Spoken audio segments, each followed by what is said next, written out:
Joining us now here in Westminster is the SNP MP, Angus MacNeil, who's also a member of the Flags and Heraldry Committee.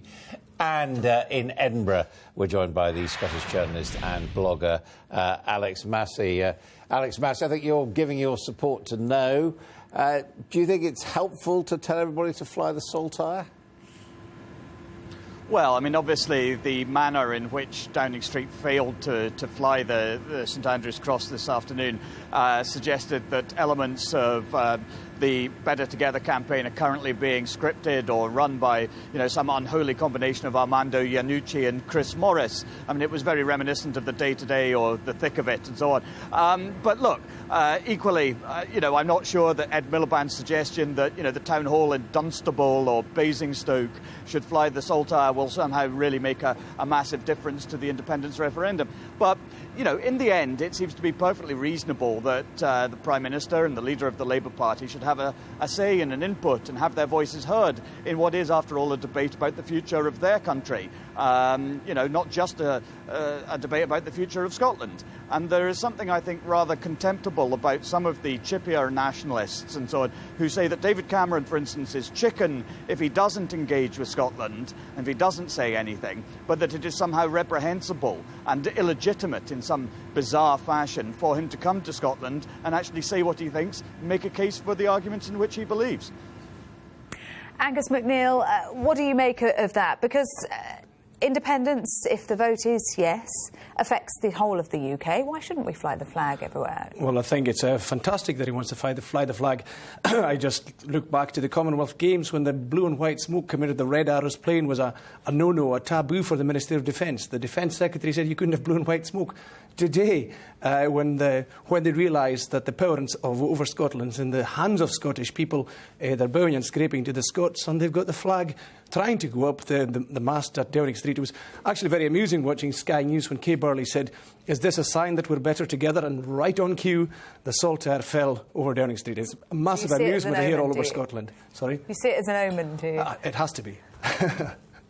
I thought you might say that it was a bit of cheek, really, to steal your national symbol and to put it on an English flag. I think it's been remarked that it's quite amazing that the guys who went on this as emotional flag waving are the guys that are actually doing it. I mean, for us, it's been hard economics and making a better society in Scotland. And what do we get from these guys? Some ramblings from Gordon Brown, a bit of the flag. And now they've decided to cancel their appearance at Prime Minister's Questions and are wandering up on a train together, to give a pledge to the Scottish people with, of all people, Nick Clegg. Now, when it comes to pledges, Nick Clegg is not the man to take with you. We know what he said about tuition fees, and what they're writing to the Scottish, or what they're saying to the Scottish people, what we've seen in tuition fees, and what we've seen in Wales with the Silk proposals, we know we're getting absolutely nothing. If people want change, they have to remember independence contains all the powers. The only people who pay full tuition fees in Scotland are English students.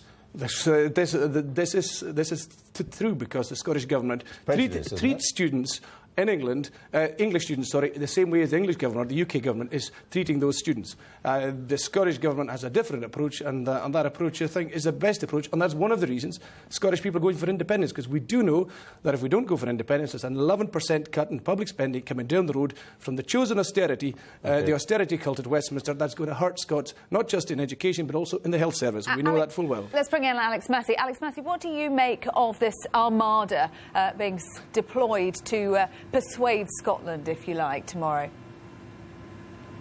Well, it seems to me entirely fit and proper that people in other parts of the United Kingdom should have their say on a decision that, although, of course, and for perfectly understandable reasons, they're not entitled to make, but it's still a decision that is going to have enormous significance and consequences for people across the United Kingdom, wherever they live.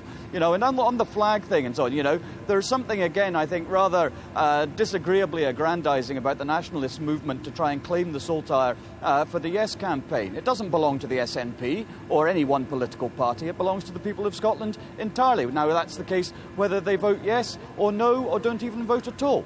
But of course people coming up from England or Wales or over from Northern Ireland to have their say and to persuade people, or making a telephone call, sending an email and so on, of course that's perfectly legitimate. I'm not sure that it will necessarily make a great difference in the end of the day when it comes to actually voting on Thursday. But the notion that there is something contemptible about this is I think, itself contemptible.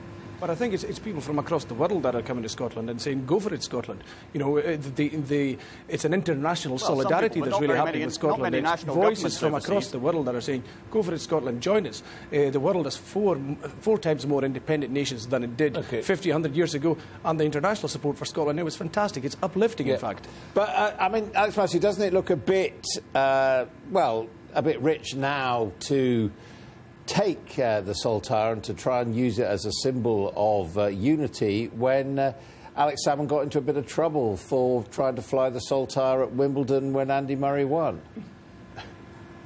No, I think, well, in the first place, far too much was made of Mr. Salmond's flag-waving exhibition on the centre court at Wimbledon, because it really was a pretty trivial thing and didn't matter. But to the extent people objected to it, they objected to it because it was a vainglorious exhibition from the First Minister that drew attention to himself at a time when most people's eyes were on Andy Murray. But as I say, too much was made of it. So, no, I don't think it's particularly reprehensible for the Prime Minister of the United Kingdom to want to recognise a core and constituent part of the UK and to campaign to keep it. OK, we'll have to leave it there. I notice that the Yes campaign has the colours of the Saltire. Thank you both very much indeed.